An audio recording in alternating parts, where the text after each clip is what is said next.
লড়াই করতে পারি না। আমি সভ্যতা মেনে চলতে পছন্দ করি। Excuse me, mind your language. কি বলছিস তুই জানিস? তোর ওয়েট কোথায় আর আমার ওয়েট কোথায়, পুরো আকাশ পাতাল তফাৎ। আর হ্যাঁ স্যার, আমি এখন এটা ভালো করে বুঝতে পারছি যে কেন আপনি আপনার বউকে একদমই পছন্দ করেন না। পুরো বিরক্ত একটা। আর হ্যাঁ, তোকে একটা কথা বলি শোন, এই যে এখানে দাঁড়িয়ে তো জ্ঞান দিচ্ছিস না, এই জ্ঞানটা আমরা টলারেট করতে পারছি না। তোর উচিত গ্রামে গিয়ে গরু চড়ানো। তো এখানে না দাঁড়িয়ে গ্রামে যা আর গরুই চড়া, ওটাই তোর জন্য পুরো পারফেক্ট। হ্যালো, নিজের অকর্তা বুঝতে পেরেছো এবার? অশিক্ষিত গওয়ার একটা, বেরিয়ে যেমন অফিস থেকে। Shut up. For your kind information, I am educated.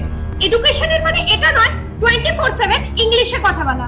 Education মানে তোমার বিহেভিয়ার, তোমার হাঁটা চলা, মানুষের সাথে কথা বলা, এটাকে এডুকেশন বলে। তোমাদের মতন সকল এডুকেশন না আমার পক্ষে করা সম্ভব না, বুঝতে পেরেছো?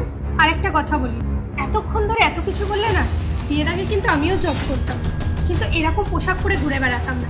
আমি বিয়ের কারণে জবটা ছেড়ে দিলাম। কেন জানো? আমার মনে হয় বিয়ের আগে মেয়েরা জব করুক, কিন্তু বিয়ের পর সংসার করুক, কারণ ওটার